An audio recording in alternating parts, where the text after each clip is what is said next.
How do you guys do like the hand select bore? For the hand select bore, we have our cleaning station right here, and what we'll go through is go through with a cleaning brush, clean out the bore nicely, and depending on the caliber, we actually have some proper bore gauges. Basically, just going through, hand selecting a bore, making sure that it checks out on the gauge, and it's good to go. Awesome, awesome. Can we see a bore from one of these TS carbines? Absolutely. Let's see. We've got our small bore snake. Let's take a look at this one. All right, Italian surplus. Oh, it's the real deal. Yeah. Let's set the bolt to the side for now. And we'll go through and run a bore snake.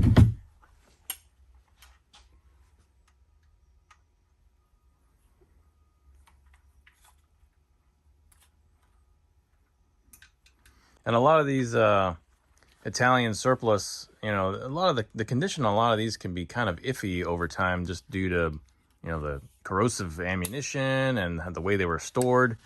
And the one that I got, the cavalry carbine, was actually really good. I was very surprised, very surprised. Very nice. Yeah, let's take a bore light in there. Sure. Yeah, I got a bore light. See. All right. Thank you. Yeah. That comes prepared. Good. Yeah. That one, that's just with the first pass through. Oh yeah, look at that. Kind of see the lands and grooves in there. Very nice. And this one is a BYF 43. Still got its markings. Pretty plain for the most part, but Yeah, that's pretty good. Yeah. yeah, pretty neat. Yeah. What about the bore on that one? Let's see. Let's check it out. The bores on the K98s vary because they did use pretty corrosive ammunition, but Yeah. let's clean it up and see how it turns out. And these are offered with bore select, aren't they? yes, we do have them with a nice hand select bore. Let's take a look. All right, this is the mystery bore. We don't know how this one's going to play out. We shall see. Now, the further back you go in time, the more likely the bore is to be shot out.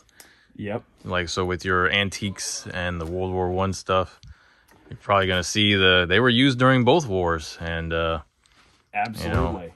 corrosive ammunition doesn't do well over time. Yep.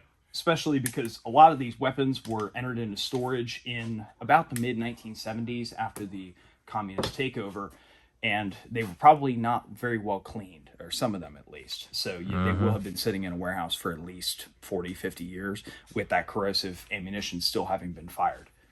Let's take a look. Wow, this one cleaned out beautifully. Really? That's Okay. very nice. Okay. That's just one Yeah, initial just pass. one pass through. You can see the lands and grooves in there. A little bit of rust. Not too bad for sitting in a warehouse for half a decade. Yeah. Usually World War II receiver ones, and you also see a fair amount that are post-war. This is a 4.3 serial number range, so probably post-war. But otherwise, it's all complete. Wow. Okay. And what's the bore on that one? You think we could check that out? Let's take a look. Yeah.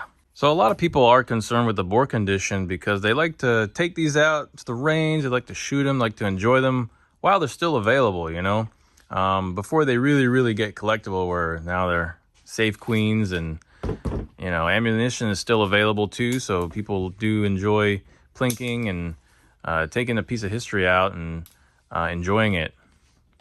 Absolutely. Yeah, it's always important, if you want to have something that shoots well, to have a quality bore in it. That's why we do offer our hand select bore. And of course, you can feel free to, if anybody's interested in particular bore quality, they can call in and ask.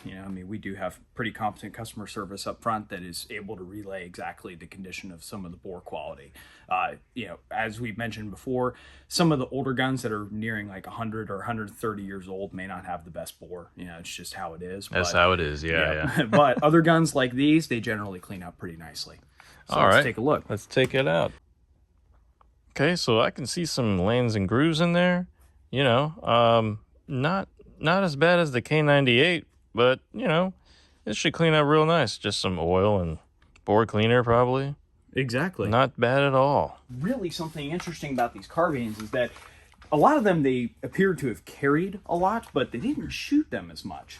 So the bores on them, in combination with also being used with only non-corrosive ammunition, the bores are fantastic on these. I mean, you will see some that are a little bit tired, of course, you know, like any batch surplus, but in general, they're quite nice.